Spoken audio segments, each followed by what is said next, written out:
நான் மாமா கல்யாணத்துக்கு கூப்பிட்டாங்க, அங்கேயும் போவேன். சித்தப்பா கிடா வெட்டுக்கு போடலாம் கோச்சுக்கு வர, அங்கேயும் போவேன். பங்காளி வீட்டு விசேஷம் சொன்னாங்க, அங்கேயும் போவேன். நீங்க சிவில் சர்வீஸ் முடிவு செய்த பிறகு எங்கேயும் போகாது.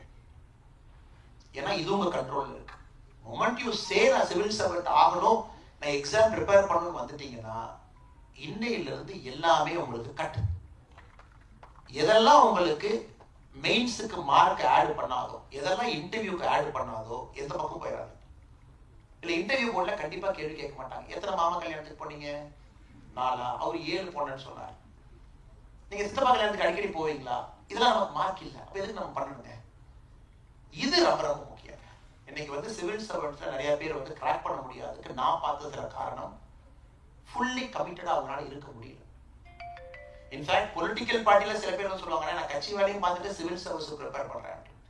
நான் செய்யற முதல் வேலை கட்சி அடிப்படை உறுப்பினர்கள் நீக்கி அவங்க நினைச்சிருவோம். நீங்க போய் படிச்சுட்டு 5 வருஷம் கழிச்சு திரும்பி வாங்க, இந்த பக்கமே வந்துடாதீங்க. அதனால உங்களுக்கு நான் சொல்லக்கூடிய 2 கருத்து, எந்த வேலையும் செய்யாதீங்க, இதை மட்டும் செய்யுங்க. 24 மணி நேரத்தை கண்ட்ரோல் பண்ண பாருங்க. சில நாள் வேஸ்ட் ஆகும். ஒரு படத்துக்கு போகலான்னு நினைப்பீங்க, போயிட்டு வாங்க, தவறு கிடையாது. உங்களுக்கு ஆத்ம திருப்திக்கு ஏதோ ஒரு மென்டல் ஸ்ட்ரெஸ் ஃப்ரீ வேணும், அதெல்லாம் பண்ணுங்க. Any unproductive just remove from your life ruthlessly. அது செய்யவே செய்யாதீங்க, தொடவே தொடாதீங்க. Just don't do it. 3வது, சிவில் சர்வீஸ் நீங்க இவ்வளவு ப்ரிப்பேர் பண்ணி நம்மளால கிராக் பண்ண முடியலன்னு ஒரு சூழ்நிலை வந்தால் நான் உங்களுக்கு எழுதி கொடுக்கிறேன். there is something better waiting for you. something better waiting for you. எழுதி கொடுக்க. ஆனா நீங்க ஆத்மார்த்தமா ப்ரிப்பேர் பண்ணிருக்கணும். ஆத்மார்த்தமா பண்ண சார், எல்லாம் பண்ணியாச்சு சார், 2 பார்த்துக்க சார், ஆனா ஏதோ ஒரு காரணத்துக்கு அங்க கிக்கிறாங்க சார். சில பர்சன்டேஜ் அப்படி இருக்கலாம். அப்படி இருந்தால் இதை விட, ஏன்னா அந்த knowledge you gain is phenomenal knowledge. இந்த ப்ராசஸ்ல உங்களுக்கு கிடைக்கக்கூடிய அந்த அறிவுத்திறன் என்பது எங்கேயும் கிடைக்காத ஒரு அறிவுத்திறன் உங்களுக்கு கிடைக்கும். எந்திலுமே கிடைக்காது. அவ்வளவு விஷயம் கற்றுப்பீங்க. Politics, geopolitics, democracy, constitution, ஸ்டேட்டுக்குள்ள இருக்கிறது, எக்கனாமிக்ஸ், ஜிடிபி, இது அது எல்லாம் தெரிஞ்சு. அதன் பிறகு இந்த இந்தியால உங்களுக்கு பல வாய்ப்புகள் இருக்கு. the new India, the rising India, the powerful India நம்ம வளரணும். think tanks, security consultants, policy makers, analysts, aid to ministers, personal secretary to ministers, APS to ministers, legislative aid, parliamentary aid, think tanks advisors, ஏகப்பட்ட position இந்த 10 வருஷத்துல கச்ச முச்சன் open ஆகி கிடக்குது. இன்னும் 10 வருஷத்துல அவ்வளவு ஓப்பன் ஆகும். அதுலயும் you will contribute to the nation's growth. அதனால நான் உங்ககிட்ட கடைசியா அன்பான வைக்கக்கூடிய வேண்டுகோள், mind only on positivity, conditioning your mind, no negativity, controlling everything that doesn't give you a single mark. இதை செஞ்சா எனக்கு 1 மார்க் கூட வராது, செய்யாதீங்க. இதனால பிரயோஜனம் இல்லை, பண்ணாதீங்க. 24 மணி நேரத்தை அக்கௌண்ட் பண்ண பாருங்க. இது எல்லாம் செஞ்சா அரசு பணி சாத்தியம். இந்த அரசு பணிங்கிறது இப்ப பிராட் ஆயிடுச்சு சார். முதல்ல இருந்த அரசு இல்லைங்க. Government it self is broadened so much. Later entry வரலாம், இந்த வருஷம் பிரச்சனை ஆயிருக்கு. It might come again in a better format, new format. You can come back by 45 and enter into civil service again. வாய்ப்பு இருக்கு உங்களுக்கு. இப்ப மிஸ் பண்ணாலும் அப்புறம் பார்த்துக்கலாம். அல்லது இந்த மாதிரி சிஸ்டம்ஸ் எல்லாம் ஓப்பன் ஆயிருக்கு நம்ம நாட்டில், இங்கெல்லாம் வேலை பார்க்கலாம். அப்சர்வர் ரிசர்ச் ஃபவுண்டேஷன்ல இருந்து அவ்வளவு விஷயங்கள் இருக்கு. Again think tank, policy service அங்கேயும் இருக்கலாம். இல்ல நான் இவ்வளவு கஷ்டப்பட்டு சிவில் சர்வீஸ் கிடைச்சிருச்சு, இங்கேயும் இருக்கலாம். அதனால உங்க மேல தயவு செஞ்சு ப்ரெஷர் போட்டுக்காதீங்க, ப்ரெஷர் எடுத்துக்காதீங்க, டென்ஷன் ஆயிக்காதீங்க, நீங்களே உங்க மேல சந்தேகப்படாதீங்க, நெகட்டிவிட்டியை கொண்டு வந்துடாதீங்க. பாசிட்டிவா இருங்க, ஹாப்பியா இருங்க, முழு ஈடுபாட்டோடு ப்ரிப்பேர் பண்ணுங்க. பெரிய ஜாம்பவான்கள்லாம் இங்க இருக்கிறாங்க, அவங்களுக்கு எல்லாம் தெரியும். அந்த ப்ராசஸ்க்கு சரண்டர் ஆயிடும். தண்ணி மாதிரி போகும், அது எங்க இழுத்துட்டு போதோ தண்ணி இழுத்துட்டு போகும். ஏன்னா இயற்கையினுடைய நியதி தண்ணி கீழே போய் தாங்க ஆகும். அதனால உங்களுக்கு இந்த 1 ஆண்டு ப்ரிப்பரேஷன் முழுவதும் அற்புதமாக இருக்க வேண்டும். ஹெல்தியா இருக்கணும். நீங்க எக்ஸாமினேஷன் நேரத்துல பக்காவா இருக்கணும். நீங்க உங்க பாடி shape, mental mind set, healthiness எல்லாம் பக்காவா அந்த 1 மாசம் உங்களுக்கு இருக்கணும். ஆண்டவனுடைய அருள் உங்களுக்கு இருக்கணும். இந்த நாட்டுக்கு நீங்க பணியாற்றணும். அரசியலமைப்பு சட்டத்தை இன்னும் பலப்படுத்தணும். இந்த நாடு உங்களால் வலிமை பெற வேண்டும். இதெல்லாம் நீங்க செய்வீங்க என்கின்ற முழு நம்பிக்கை எனக்கு இருக்கு. இது எல்லாத்தையும் தாண்டினீங்கன்னா என்னை மாதிரி சில ஆட்களும் அங்கங்க சுத்திட்டு இருக்கோம். ரவீந்திரன் சாருக்கு என்னை பத்தி ரொம்ப நல்லா தெரியுங்க. கடைசியாக தூரம் முடிச்சுக்கிறேன். 2010 லக்னோவில் MBA படிக்கும் பொழுது ஒரு பெரிய உந்துதல் இந்த நவம்பர் 26 அட்டாக். அப்போ அவர் ட்ரெயின் பிடிச்சி ரவீந்திரன் சாரை போய் வாஜிராமன் ரவியில் பார்க்குறேன். இப்போ இளங்கோவன் நான் அட்மினிஸ்ட்ரேட்டிவ் ஐயாவை பார்த்தா, ஐயா நான் தமிழ்நாட்டிலேருந்து வந்திருக்கேன், சிவில் சர்வீஸ் பண்ணுங்கிற ஆசை, ஆனால் MBA லக்னோவில் படிச்சுட்டு இருக்கேன், எனக்கு நேரம் இல்லை, எப்படி பண்ணுறதுன்னு தெரியல, என்னால் கிளாஸில் சேர முடியாது. அப்போ அவர் வந்து ஐயாவை பார்க்க சொன்னாங்க. நான் சொல்கிறது 2010, which is 14 years before. அது ஐயா கூட மறந்துருக்கலாம். புக்ஸ் எல்லாம் நீங்கள் எடுத்து கொஞ்சம் படிங்க, உங்களால் கிளாஸுக்கு வர முடியல பரவாயில்ல, நோட்ஸ் எல்லாம் வாங்கிக்கோங்க, கிளாஸ் ரூம் நோட்ஸ் எல்லாம் எனக்கு கொடு, வாங்கி நீங்கள் படிங்க, முடிகிறப்ப வாங்க அப்படின்னு. ஸோ அவங்களுடைய நோட்ஸை வாங்கிட்டு போயிங்க, படிப்பேன். லக்னோவுக்கு எடுத்துகிட்டு போய் 2 வாரத்துக்கு ஒரு முறை வந்து நோட்ஸை கலெக்ட் பண்ணிட்டு போய் என்னோட ரூமில் உட்காந்து படிப்பேன். என்னோட MBAவும் படிக்கணும், சிவில் சர்வீஸும் ப்ரிப்பேர் பண்ணணும். ஸோ MBA படிக்கவே கிராக் பண்ணுறதுக்கு ஒரு வாய்ப்பு. மெயின்ஸ் அப்பவே லக்னோவில் எழுதுனாங்க, கிராக் ஆகிடுச்சு. அதுக்கப்புறம் மறுபடியும் கிளம்பி வந்து ஐயாவை பார்த்தேன். நம்முடைய மாண்புமிகு முன்னாள் DGP ஐயா M. ரவி அவர்கள் வந்திருக்கின்றார்கள். எல்லா சார்பாக ஐயா அவர்களுக்கு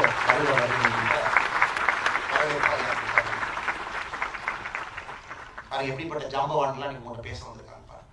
ரவி ஐயா வந்து ஒரு அற்புதமான ஒரு மோட்டிவேஷனல் ஒரு ஆஃபீஸர். எல்லா ஆஃபீஸரும் அவங்க உண்டு, அவங்க வேலை உண்டுன்னு இருப்பாங்க.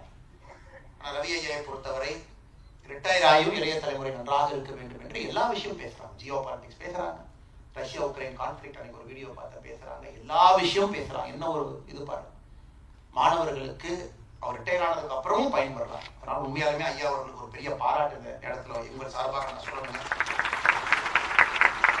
ரவீந்திரன் சார் என்னோட MBA முடிச்சுட்டு ஐயாவை போய் பார்க்குறேன் டெல்லியில்.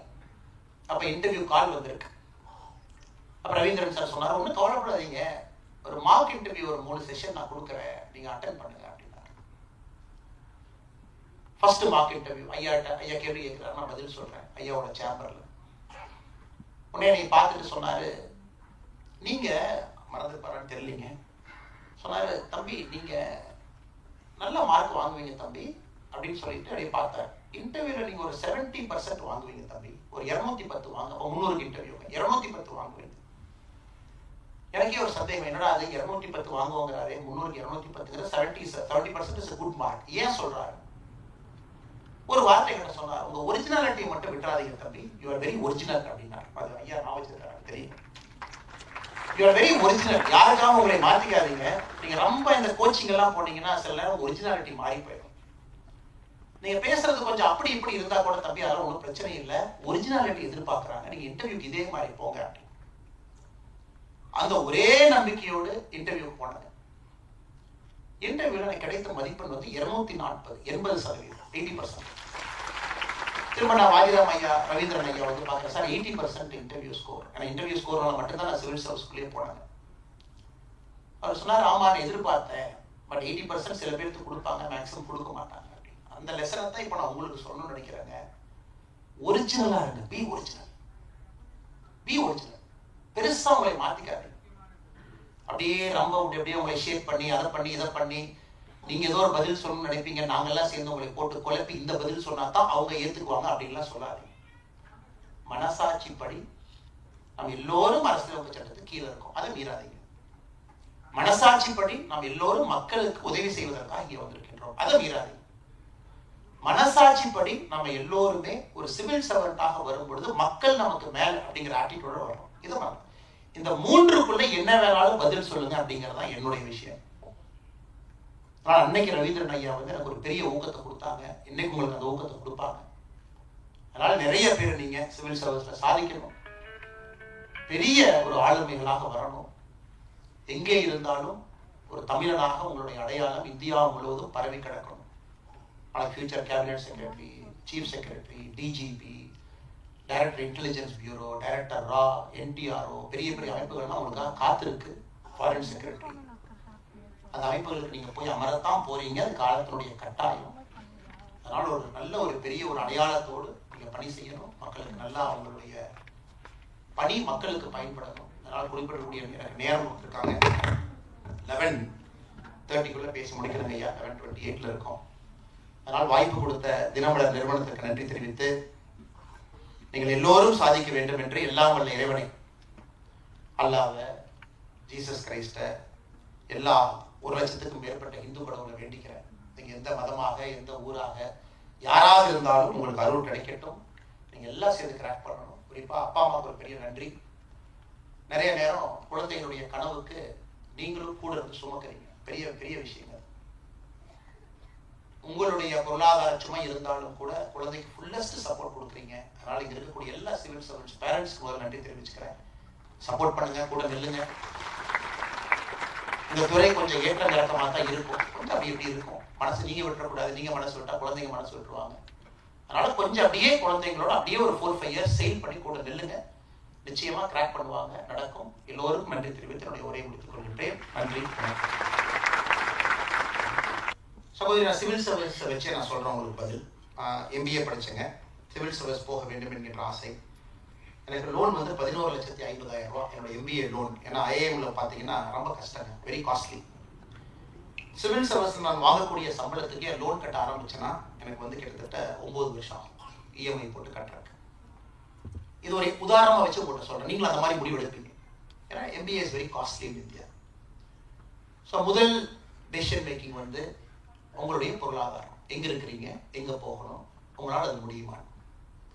இந்த State Bank of India IIM லக்னோக்குள்ள ஒரு பிரான்ச் இருக்கும். 3 வருஷத்துக்கு ஃபோன் பண்ணுவார். சார் எல்லாம் கட்டிட்டாங்க, நீங்க மட்டும் லோன் கட்டாமல் இருக்கீங்க. பொறுமையா 2 வருஷத்துல கட்டுறேன்.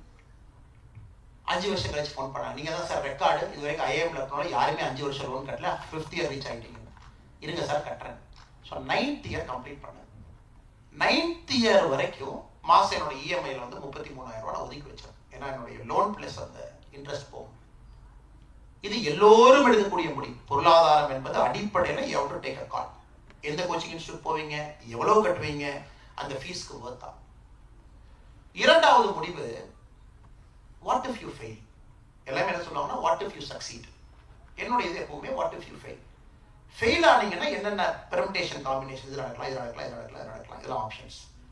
அந்த பேஸை கவர் பண்ணிட்டீங்களா? ஏன்னா நீங்க ஃபெயில் ஆகிறனால குடும்பத்துக்கு ஒரு பிரச்சனை வந்துடக்கூடாது. நீங்க ஃபெயில் ஆனாலும் இன்னொரு பிரச்சனை ஆகக்கூடாது. மென்டலி நீங்க ஒரு have you gone through it, have you walked through that path. Fail ஆனா இதெல்லாம் நடக்கும். இரண்டாவது. மூன்றாவது கன்விக்ஷன். பகவத்கீதையில ஒரு அற்புதமான ஒரு ஒரு பேசேஜ்ங்க, நான் டிரான்ஸ்லேட் பண்ணி சொல்றேன். the decision you make.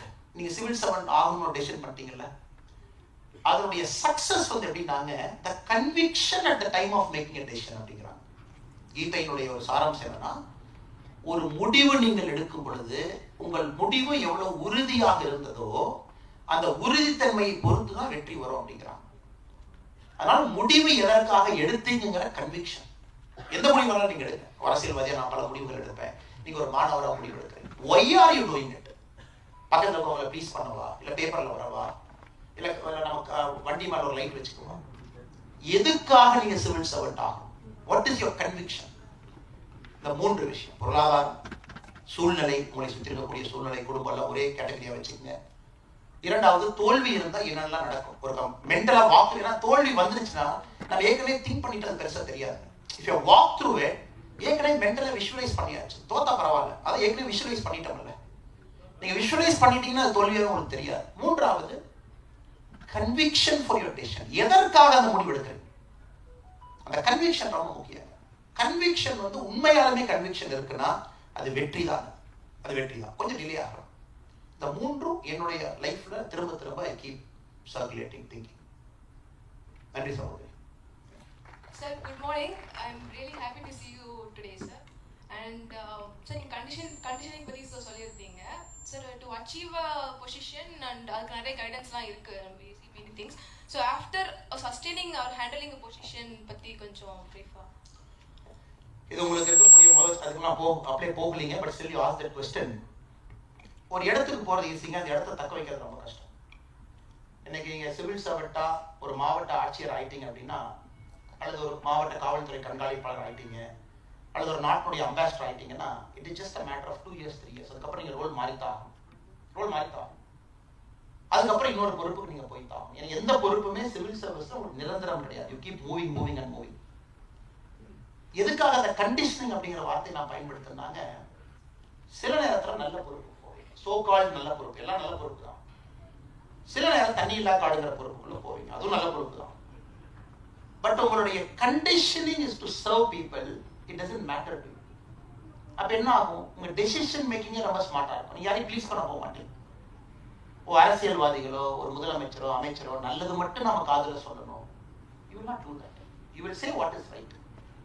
அதுக்காக தான் திரும்ப திரும்ப கண்டிஷன் சொன்னாங்க. அடுத்த 35 வருஷத்துக்கு இப்பவே தயாராகிக்குங்க அந்த வார்த்தையை பயன்படுத்துறது. நத்திங் கால் குட் போஸ்ட். ஆரம்ப காலத்துல நாங்களாம் ஏஎஸ்பியா இருக்கும் போதுங்க, கார்கலாங்கிற ஊர்ல ஃபர்ஸ்ட் போஸ்டிங். உடுப்பி அதுல ஒரு வெஸ்டர்ன் காட்ல இருக்கக்கூடிய சின்ன கிராமம். கஷ்டப்பட்டு நானே என்னுடைய திருமணம் ஆயிடுச்சுங்க, நானும் ஒய்ஃபும் போய் டிவி வாங்கிட்டு வந்தோம். டிவி அது பார்த்தீங்கன்னா முதல் நாளே ஃபியூஸ் போயிடுச்சு, ஒரு இடி விழுந்து டிவி போயிடுச்சு. ஏன்னா அவங்களுக்கு கிடைக்கிற சம்பளத்துல 33,500 ரூபாய் இங்கே கட்டணும். கஷ்டப்பட்டு வாங்கின டிவி அதுவும் முதல் வார இடியில் அதுவும் போயிடுச்சு. Rural area, extremely rural area. Everything is discomfort. உங்களுக்கு எவ்ரிதிங் இஸ் டிஸ்கம்ஃபர்ட், ரோட்ல இருந்து வேலைகள் எல்லாமே. எதுக்காக இது சொல்றாங்க, இது உங்க லைஃப்ல ரிப்பீட் ஆகிக்கிட்டே இருக்கும் பல இடத்துல. Not every time you get an urban posting, not every time you get Chennai or Bangalore or Hyderabad. இதுக்கு நீங்க உங்களை மனதளவுல தயார்படுத்திக்கணும். when I am here for service, இதெல்லாம் எனக்கு வந்து doesn't matter. உங்க சம்பளமும் பாத்தீங்கன்னா, எனக்கு ஒரு சிவில் சர்வன்ட்ஸ் நேர்மையா இருந்தா என்ன நீங்க சாதிக்க முடியும்? நேர்மையா இருந்தீங்கன்னா நல்ல ஒரு வாழ்க்கை வாழலாம், குழந்தைங்களை நல்லா படிக்க வைக்கலாம், ஒரு வீடு வாங்கலாம். நீங்க ரிட்டையர் ஆனதுக்கு அப்புறம் இன்கம் செக்யூரிட்டி, இவ்வளவுதாங்க. ஏன்னா உங்களுக்கு தெரியும், ஒரு சிவில் சர்வெண்ட்டுக்கு மட்டும்தான் இந்தியாவில் தெரியும் நீங்க ரிட்டையர் ஆன அன்னைக்கு என்ன சம்பளம் நீங்க கால்குலேட் பண்ணிக்கலாம். கொஞ்சம் பே கமிஷனை பொறுத்து கொஞ்சம் இந்த பக்கம் மாறும். ஒரு பிசினஸ் மேனுக்கு தெரியாது, எங்க யாருக்குமே தெரியாது. உங்களுக்கு தெரியும் உங்க சம்பளமே எவ்வளவு வரும்னு உங்களுக்கு தெரியும். அப்போ உங்க வாழ்க்கையை அந்த சம்பளத்துக்குள்ள வாழ ஆரம்பிக்கணும். நீங்க உடுத்தக்கூடிய உடை எல்லாமே ஒரு மனிதன் உங்களை பார்த்தாவே ஃபேன்சியா ஃபிளாஷியா இல்லாம நம்ம ஒரு கலெக்டர் வந்து ஒரு ரேடோ வாட்ச் கட்டி, கலெக்டர் வந்து ஒரு ஷூ போட்டு, கலெக்டர் வந்து ஒரு பக்காவா வந்தாருன்னா ஒரு கிராமத்துல இருந்து வந்த ஒரு எளிய மனிதன் எப்படி உங்களை பார்ப்பாங்க. அதனால இந்த இதுக்குள்ள உங்க லைஃப் ஸ்டைல் எல்லாமே மாறிடணும். இது இரண்டாவது. மூன்றாவது, இப்ப இருக்கக்கூடிய சூழ்நிலையில தினமும் உங்களை இம்ப்ரூவ் பண்ணிக்கிட்டே இருக்கணும். ரவி சார் ஒரு இன்ஸ்பிரேஷன். ஏன்னாங்க ரிட்டையர் ஆயிட்டார், டிஜிபி ரிட்டையர் ஆயிட்டார். அதுக்கப்புறம் ஒண்ணுமே இல்லைங்க, சும்மா ஜாலியா இருந்தா, நார்மலா இருந்தா போதும். திரும்ப அவர் ஏதோ ஒரு வீடியோ போடுறாரு, பேசுறாரு, தினமலர் நிகழ்ச்சிக்கு வர்றாரு, எல்லா பக்கம் சுத்துறாருன்னா அவருடைய அறிவு தேடல் இன்னும் இருக்குன்னு தான் நான் பாக்குறேன். இன்னும் அறிவு தேடல் இருக்கு, இன்னும் கத்துக்கிறாரு. என்ன அந்த சிரியால என்ன பிரச்சனை, ஏன் சிரியால எவ்வளவு ஆகுது அப்படின்னு பேசுறாரு. ரஷ்யா உக்ரைனை பத்தி ஒரு 2 வாரத்துக்கு முன்னாடி வீடியோ போட்டிருந்தாரு. அறிவு தேடல் என்ன இருக்கு. மாணவ செல்வங்க கிட்ட அவர் எப்ப ஐபிஎஸ் ஆனாருங்க, இன்னைக்கு வந்து பேசுறாருன்னா எவ்வளவு விஷயம் அவர் படிச்சுட்டு வரணும். இன்னைக்கு இதா பேட்டர்னாப்பா, இதெல்லாம்ப்பா கத்துக்கிட்டு தான் வர முடியுங்க. அறிவு தேடல் தொடர்ந்து உங்களுக்கு இருக்கும். Every day you should learn. இந்த மூன்று நீங்க பண்ண ஆரம்பிச்சிட்டீங்கன்னா என்னை பொறுத்தவரை, first is conditioning, second is you will live your life to the limited standards of what is available to you. ஆடம்பரம் இல்ல, அதுக்கு கீழே நடுத்தரமான ஒரு வாழ்க்கை. மூன்றாவது அறிவு தேடல் தினமும். இது மூணு இருந்தா நீங்க எப்படிங்க லைஃப்ல தோப்பீங்க? எப்படி லைஃப்ல தோப்பவே மாட்டீங்க. You will live a good life. இந்த மூன்று தான் நான் கண்டிஷனிங் அப்படிங்கிற வார்த்தையை பயன்படுத்துறேன். Hello sir. Sir, என் பேர் ராஜஸ்ரீ. சாரி, எங்க இருக்கீங்க சிஸ்டர்? அங்க இருக்கீங்க. சாரி, அங்க பாருங்க. என் பேர் ராஜஸ்ரீ. நான் வந்து அக்ரிகல்ச்சர் கிராஜுவேட் 2019 பேட்ச். இப்போ கரண்டா வந்து யூபிஎஸ்சி ப்ரிப்பரேஷன் ஸ்டார்ட் பண்ணியிருக்கேன். சைட் பை சைடு ஒரு என்ஜிஓல சர்வ் பண்ணிட்டு இருக்கேன், செங்கல்பட்டு கோசம்ரக்ஷனா ட்ரஸ்ட்னு. என்னோட கொஸ்டின் என்னன்னா, நான் வந்து யூபிஎஸ்சி சிவில் சர்வெண்ட் ஆயிட்ட பிறகும் சைட் பை சைடு என்னால வந்து சர்வ் பண்ண முடியுமா, ஒரு என்ஜிஓல, ஒரு நான் ப்ராஃபிட் என்ஜிஓல சர்வ் பண்ண முடியுமா அப்படின்னு கேட்கலாம் சார். ஒன்று, சர்வ் பண்ண முடியுமா முடியாதான்னு சொல்ற விட அவங்களுக்கு சர்வ் பண்றதுக்கு நேரம் இருக்காது. Simple, you will not have time. One. Second வந்து anything that is in conflict with your position நீங்க சர்வே பண்ண முடியாது. ஏன்னா நீங்க ஒரு இந்திய அரசு அதிகாரி, தமிழக அரசு அதிகாரி ஆயிட்டீங்கன்னா சில இடத்துல நீங்க ஹானரி மெம்பர்ஸா இருக்கலாம், அலோவ் பண்றாங்க. ஹானரி மெம்பர்ஸா இருக்கலாம், நீங்க அரசு கிட்ட பர்மிஷன் வாங்கணும், ரைட்டிங்ல வாங்கணும், பெர்மிஷன் வாங்கி நீங்க ஹானரி மெம்பர்ஸா இருக்கலாம். அதுல பொலிட்டிக்கல் கான்ஃப்ளிக்ட் இல்ல, அதுல ஒரு ஃபினான்ஷியல் டிரான்சாக்ஷன் இல்ல, அதுல வந்து கவர்மெண்டோட ஒரு கான்ஃப்ளிக்ட் இல்லை அப்படின்னா அது ஒரு பெரிய பஞ்சாயத்துங்க. பட் நீங்க சிவில் சர்வீஸ்க்குள்ள போனதுக்கு அப்புறமே நீங்க 1008 விஷயங்கள் செய்யணும்னு நினைச்சீங்கன்னா அங்க நீங்க நேரம் கொடுக்க முடியாது. முடியும் இல்லைன்னு நான் சொல்லிங்க, அது எந்த ட்ரஸ்ட்னு பார்க்கணும், அது மாநில அரசு, அதுக்கு வந்து நீங்க ரைட்டிங்ல கேட்கணும். சப்போஸ் நீங்க தமிழ்நாட்டில் வேலைக்கு வர்றீங்கன்னா அவங்க அதுக்கு உங்களுக்கு எக்ஸம்ஷன் கொடுக்கணும், நீங்க கண்டினியூ பண்ணணும். அதை ட்ரஸ்ட்டை பொறுத்து ட்ரஸ்ட் எப்படி ரெஜிஸ்டர் பண்ணுங்க, அது ப்ராசஸ். பட் நான் சொல்றதுங்க நேரமே இருக்காதுன்னு சொல்றேன். You will do multiple things, you are so busy. அப்போ இந்த ட்ரஸ்ட்லேயே நீங்கள் இருந்தீங்க, அந்த ட்ரஸ்ட்டுக்கு நீங்கள் ஜஸ்டிஃபை பண்ண முடியாது, நேரம் கொடுக்க முடியாது அவங்களுக்கும். அதனால் civil service is 24/7 full time role. நீங்கள் எதுவுமே நீங்கள் செய்ய முடியாது. அதனால தான் லீவே ரொம்ப குறைவு. ஏன்னா நீங்கள் ஒரு சென்சிட்டிவ் போஸ்ட்டில் இருக்கீங்க, லா அண்ட் ஆர்டரில் இருக்கீங்க அப்படின்னா, நீங்கள் அந்த போஸ்ட்டுக்கு வந்ததுக்கப்புறம் என்ன உங்களுக்கு லீவுங்க? இன்னைக்கு திங்கிங்கே 15 சிஎல் இருக்குதுங்க, ஒரு 30 இஎல் இருக்குது, நான் 45 நாள் நான் ஒரு வருஷமும் லீவ் எடுத்துக்கிட்டேன்னா, எஸ் உங்களுக்கு கவர்மெண்ட் கொடுக்குறாங்க. ஆனால் நல்ல சிவில் சர்வெண்ட் எடுக்கவே மாட்டான். You see a good civil servant, they will never take. ஏன்னா அதுக்கு தகுந்த மாதிரி உங்க குடும்பமும் மாறிக்கும், அதுக்கு தகுந்த மாதிரி எல்லாரும் மாறிக்குவாங்க. ஏன்னா you are fully dedicated, even if you take a break, it's an inconvenience to everybody. அதனால நீங்க முழுமையா இருப்பீங்க, சர்வீஸ்லயே தான் இருப்பீங்க, வேற எதுவும் செய்வதற்கு உங்களுக்கு வாய்ப்பு இல்லை என்பது என்னுடைய தாழ்மையான கருத்து. அதிலும் சில பேர் மல்டிபிள் விஷயம் பண்றாங்க. நான் சமீபத்தில் டெல்லியில் ஒரு ஆஃபீஸரை பார்த்தேன், IPS officer, 2013 batch, sky jumping 74 sky jumping பண்ணியிருக்காரு. ரஷ்யா போயிட்டேன் சார், 74 ஸ்கை ஜம்ப் பண்ணிட்டேன். பரவாயில்ல தம்பி, ஐபிஎஸ் வேலைக்குள்ளேயே நேரத்தை கண்டுபிடிச்சிட்டீங்களான்னு. பேஷன் சார், சின்ன வயசு இன்ஜினியரிங் இது பண்றேன், ஐ ஏபிள் டு. அதுல இருக்காங்க பீப்புள் ஆர் தேர், நான் இல்லைன்னு சொல்லீங்க. You have to achieve a fine balance. Thank you. Hello sir. Oh. Sir, myself Rajalakshmi. எனக்கு ஒரு கொஸ்டின் என்னன்னா, உங்களோட புக் ஆக்சுவலாக என்னோட ஃப்ரெண்ட்ஸ் எனக்கு பர்த்டே கிஃப்ட் பண்ணியிருந்தாங்க. ஸ்டெப்பிங் பியாண்ட் ரியல் லைஃப் காக்கின்னு சொல்லிட்டு, ரெவிலேஷன்ஸ் ஆஃப் ரியல் லைஃப் காக்கின்னு. அதில் நான் ரீட் பண்ணியிருந்தேன், உங்களோட எம்பிஏ எக்ஸாமும் மெயின்ஸ் எக்ஸாமும் சேம் டேல நீங்கள் ஃபேஸ் பண்ணீங்க அப்படின்றது. அது செம்ம பயங்கர ஷாக்கிங்காக இருந்துச்சு. லைக் நீங்கள் எப்படி அந்த பியர் ப்ரெஷர், ஃப்ரஸ்ட்ரேஷன்ஸ் ஹேண்டில் பண்ணீங்க? Because now you have experience it a lot. ஆனால் அந்த டைமில் யூ ஆர் ஆஸ்பிரண்ட். ஒரு ஆஸ்பிரண்ட்டாக இருந்துட்டு அதை ஃபேஸ் பண்ணது எப்படின்றது கொஞ்சம் சொல்ல முடியுமா சார்? சிஸ்டர், சில நேரத்தில் உங்களுக்கு அது வரும், எவ்ரிபடி வில் கெட் தட். சில நேரத்தில் அந்த சங்கடங்கள் வரத்தான் செய்யும். ஏன்னா எனக்கு வந்து சிவில் சர்வீஸ் போகணும் அப்படிங்கிறது ஒரு உந்துதல் வந்து ஏற்கனவே சொன்னது போல நவம்பர் 26, 2008 அந்த மும்பை அட்டாக் ஆனதுக்கப்புறம் ஒரு பெரிய உந்துதல், சடன் டிரான்ஸ்ஃபர்மேஷன். இல்லாட்டி எம்பிஏக்கு முன்னாடியே நான் யோசிச்சிருந்தா அது வேற மாதிரி டெசிஷன் எடுத்துருக்கலாங்க. பட் நான் எம்பிஏ பண்ணணும், ஒரு பிஸ்னஸ் ஆரம்பிக்கணுங்கிறது தான் ஆரம்ப கால ஆசை. அது யூபி போனதுக்கப்புறம் மனசு மாறிச்சு, மும்பை அட்டாக் மனசு மாறிச்சு. பட் நீங்களாம் ரொம்ப ஏர்லியாக டெசிஷன் எடுக்கிறீங்க. ஏன்னா நான் வந்து 25 வயசுல தான் சிவில் சர்வீஸ் போகணுங்கிற ஒரு கிளாரிட்டி எனக்கு வந்துச்சுங்க. பட் மெனி ஆஃப் யூ நான் பார்க்குற வெரி யங், 21, 22 இருக்கீங்க, ரொம்ப young. Very happy for you. நீங்களும் ஆல்ரெடி டெசிஷன் பண்ணிட்டீங்க. எனக்கு வந்து லேட் டெசிஷன் மேக்கிங், நான் ஒத்துக்கணுங்க. இரண்டாவது, நான் லேட் டெசிஷன் மேக்கிங் எடுத்ததுக்கு அப்புறம் நான் ஒரே ஆப்ஷன் வந்து சரண்டர் மட்டும்தான். ஆப்ஷனே இல்லை எனக்கு, சரண்டர். எம்பிஏல இருக்கோம், படிக்கிறோம், பிளேஸ்மெண்ட் வேண்டான்னு சொல்லிட்டோம், பிளேஸ்மெண்ட் நான் உட்கார போறது இல்லை. Civil service prelims second year ஆரம்பத்தில் எழுதணும், கிளியர் ஆயிடுச்சு. செகண்ட் இயர் எண்டில் மெயின்ஸ் கிளியர் ஆயிடுச்சு. அதுக்கப்புறம் இன்டர்வியூ டேட் வந்துருச்சு. ஸோ நான் இந்த ப்ராசஸ்ல போகும்போது நிறைய ரிஸ்க் எடுத்துட்டேன் சிஸ்டர். ஏற்கனவே சொன்ன மாதிரி 11 லட்சம் லோன், எம்பிஏ வேலை வேண்டான்னு சொல்லியாச்சு, இந்த பக்கம் வந்தாச்சு. அப்படி இருக்கும்பொழுது எனக்கு ஒரே ஆப்ஷன் இஸ் டு சரண்டர். அதனால அந்த முழு 3 மாதமே எனக்கு நல்லா ஞாபகம் இருக்குதுங்க. ஒரு கடுமையான சூழல். ஒன்று, கிளாஸுக்கு நீங்கள் அவ்வளோ ப்ரிப்பேர் பண்ணணும், ப்ரெசன்டேஷன் பண்ணணும், கேஸ் ஸ்டடி படிக்கணும், இது ஒரு பக்கம். சிவில் சர்வீஸ்க்கு 4 மணி நேரம் டெய்லி கொடுத்தாகணும், இது ஒரு பக்கம். அந்த 4 மணி நேரத்தை காலையில் 2 மணி நேரமாக நான் பிரிக்கணும், 4 to 6. சாயந்தரம் 9 to 11 2 மணி நேரம் பிரிக்கணும். ஸோ இட்ஸ் அ கமிட்மெண்ட், அவ்வளோதாங்க.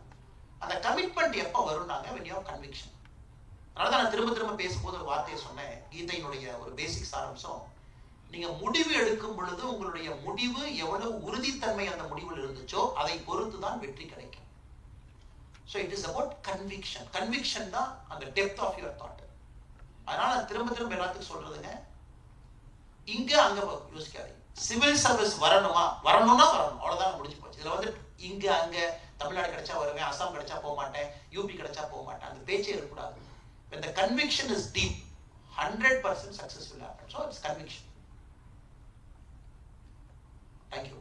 Thank you sir. Thank you. இவங்க எடுத்துக்கலாம் முடிஞ்சுங்களா? சரி, சொல்லுங்க, கடைசி கேள்வி எடுத்துக்கலாம்.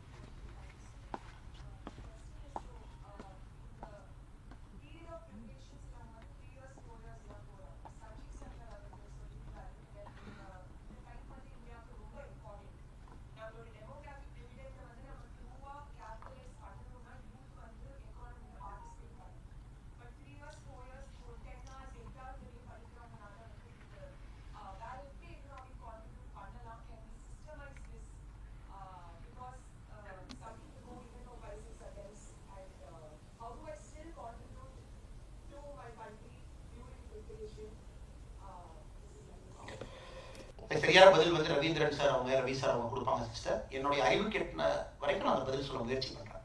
இப்போ சிஸ்டருடைய கேள்வி ரொம்ப சிம்பிளுங்க. நாங்கள் 5 வருஷம் ப்ரிப்பேர் பண்ணி 5 வருஷம் ப்ரிப்பரேஷன்லேயே போச்சுன்னா அந்த நாட்டினுடைய வளர்ச்சிக்கு எங்கள் பங்கு என்ன இருக்கும்? எக்கனாமிக்லாம் நம்ம பங்கேற்க முடியாது சிஸ்டர். என்னுடைய ஒரு கன்விக்ஷன் நான் பார்த்த வரைக்கும் இந்த லேட்டா சிவில் சர்வீஸ்குள்ள வர்றாங்க இல்லைங்களா, ஐ somehow feel that they are better civil servants. அது என்னன்னு எனக்கு தெரியலைங்க. கொஞ்சம் நான் ஒரு 3 அட்டெம்ப்ட் எடுத்துட்டேன். இத்தனைக்கு நான் ஃபர்ஸ்ட் அட்டெம்ப்ட்ல போன ஆளுங்க. பட் ஒரு 3ஆவது அட்டெம்ப்ட் எடுத்துட்டு வந்தேன் சார், 2ஆவது அட்டெம்ப்ட் வந்தேன், 4ஆவது அட்டெம்ப்ட் வந்தேன்னு சொல்றவங்ககிட்ட ஒரு சகிப்புத்தன்மையும் ஒரு பரந்த மனப்போக்குவத்தையும் அதிகமாக நான் பார்க்குறேன். இந்த ஃபர்ஸ்ட் அட்டெம்ப்ட்ல வரேன்னு சொல்றாங்கல்ல, ஏன்னா ஐயா நீ மன்னிக்கணும், அவருக்கு எல்லாம் தெரியும். அது சம்வேர் ஏதோ ஒரு இடத்துல கொஞ்சம் ஈகோ வந்து எங்கேயோ ஒரு இடத்துல உட்கார்றதை நான் பார்க்குறேன். சின்ன வயசுல வர்றவங்க, ஏன்னா they haven't seen life well. அதனால நீங்க நான் லேட்டா வர்றேன் அப்படிங்கறது நீங்க தயவு செஞ்சு எடுத்துக்காதீங்க. என்னோட பேட்ச்மேட்ஸ்ல நீங்க சூப்பர் சக்சஸ்ஃபுல்லா இருக்கிறவங்க எல்லாமே நான் பார்த்த வரைக்கும் 150 பேர்ல 3rd attempt 4th attemptல வந்தவங்களுக்கு ஃபெயிலியரை பார்த்துட்டாங்க. ஸோ அதனால சிவில் சர்வீஸ்ல ஃபெயிலியரும் ஏற்றுக்கக்கூடிய மனப்போக்கம் டக்கு டக்கு டெசிஷன் எடுக்க மாட்டாங்க. கொஞ்சம் மெச்சூரிட்டி ஒன். அதனால நீங்க மேபி அப்படி எடுத்துக்கங்களேன் பாசிட்டிவா. Maybe you are becoming more mature. உங்களுக்கு ஃபர்ஸ்ட் அட்டெம்ப்ட் கிடைச்சா சந்தோஷம், நோ ப்ராப்ளம். அட்டெம்ப்ட்டுக்கும் மெச்சூரிட்டிக்கும் சம்மந்தம் இல்லைன்னா கூட தோல்வியை நீங்க சிவில் சர்வீஸ்ல பார்த்துட்டு உள்ள வரும் பொழுது உங்க மனப்பக்குவம் இன்னும் பெருசா இருக்குங்கிறது என்னுடைய தியரி. 2வது ப்ரிப்பரேஷன்ல தயவு செஞ்சு நீங்க எந்த வேலையுமே செய்யாதீங்க. இப்படி நினைச்சுக்கங்களேன், நீங்களும் நாட்டுக்காக ஒரு நல்ல ஒரு லீடரா வர்றதுக்கு முயற்சி பண்ணிட்டு இருக்கீங்க. அதற்கு இந்த நேரத்தை நீங்க பயிர்ல போடுறீங்க. எப்பொழுதுமே நான் சொல்லக்கூடிய ஒரு உதாரணங்க, ஒரு சின்ன செடியை நட்டு வைக்கிறீங்க. செடி வேண்டாம், ஒரு சின்ன ஒரு சீட் நமக்கு இருக்கு, சீடு. அதை நம்ம குழியை பறிச்சு உள்ள போட்டுட்டோம், தண்ணியெல்லாம் ஊத்திட்டோம். ஒரு 3 நாள் கழிச்சு பார்க்குறோம், என்னடா அது வளரவே இல்லை அப்படின்னு. அப்புறம் அதெல்லாம் பண்ணி என்ன வளரவே இல்லைன்னு சொல்லிட்டு மறுபடியும் வச்சுட்டு மூடி மறுபடியும் தண்ணி ஊற்றுறோம். அது வளராது. ஒரு நம்பிக்கை தான். நீங்க அந்த சீடை போட்டுட்டு தண்ணி ஊத்திக்கிட்டே இருக்கீங்க, அது திடீர்னு பார்த்தீங்கன்னா ஒரு மேஜிக்கா ஒரு 30 days 40 days கழிச்சு அது லைட்டா அப்படி வரும். இந்த சைனீஸ் கிராமர் ஒரு ஸ்டோரி சொல்லுவாங்க. அது 30 சென்டிமீட்டர் வளர்ந்துருக்கலாமா, அந்த 30ல இருந்து அடுத்த சென்டிமீட்டர் வளர்றதுக்கு வளரவே வளராது, அப்படியே நிற்கும். நாம என்னடா தண்ணி தண்ணியா ஊற்றுவோம், சைனீஸ் பேம்பு அப்படியே இருக்கேன். ஆனா ஒரு 60 நாள் கழிச்சு அதனுடைய வளர்ச்சி பார்த்தீங்கன்னா ஒரு நாளைக்கு 4 சென்டிமீட்டர் இருக்கும். அதனால இன்னைக்கு நீங்க சைனீஸ் பேம்பு மாதிரி அந்த வளராத காலகட்டத்துல உங்களுக்கான நங்கூரத்தை போறதை மட்டும் நீங்க பாருங்க. ஏன்னா உங்களுக்கு வாய்ப்பு கிடைக்கும் பொழுது இது எல்லாம் லீடர்ஷிப்ல உட்காரு. ப்ரிப்பரேஷன், சகிப்புத்தன்மை, பொறுமை, தோல்வி, அந்த ரூம்ல தனியா உட்கார்ந்து இருக்கிறது, யாருமே உங்களோட இல்லாம இருந்தது, அந்த 3-4 வருஷம் அந்த ப்ராசஸ் போறீங்க இல்லைங்க, that makes you a better leader. அதனால I see it positively. அதனால நீங்க அவசரப்பட்டா ஃபர்ஸ்ட் அட்டெம்ப்டே வரணும், நோ ப்ராப்ளம். செகண்ட் வரணும், நோ ப்ராப்ளம். உங்களுக்கு ஸ்டேயிங் பவர் இருக்கா, எல்லா அட்டெம்ப்ட் கொடுங்க. the faster you get, better for you. But அதுக்குன்னு நான் 2 அட்டெம்ப்ட் கொடுத்துட்டு நான் கிளம்பிட்டு அது வேஸ்ட் ஆஃப் டைம்னு பார்க்காது. ஒரு அட்டெம்ப்ட் எக்ஸ்ட்ரா எடுக்கிறக்கும் உங்க leadership will become better and better for each attempt. அப்படி பாசிட்டிவா பாருங்கிறது என் தாழ்மையா இருக்கு. சரி, thank you. Thank you sir. Current affairs குறித்து பேச வருகிறார் திரு PS ரவீந்திரன் அவர்கள், இயக்குனர். அவர்களை மேடைக்கு அழைக்கலாம். Welcome sir.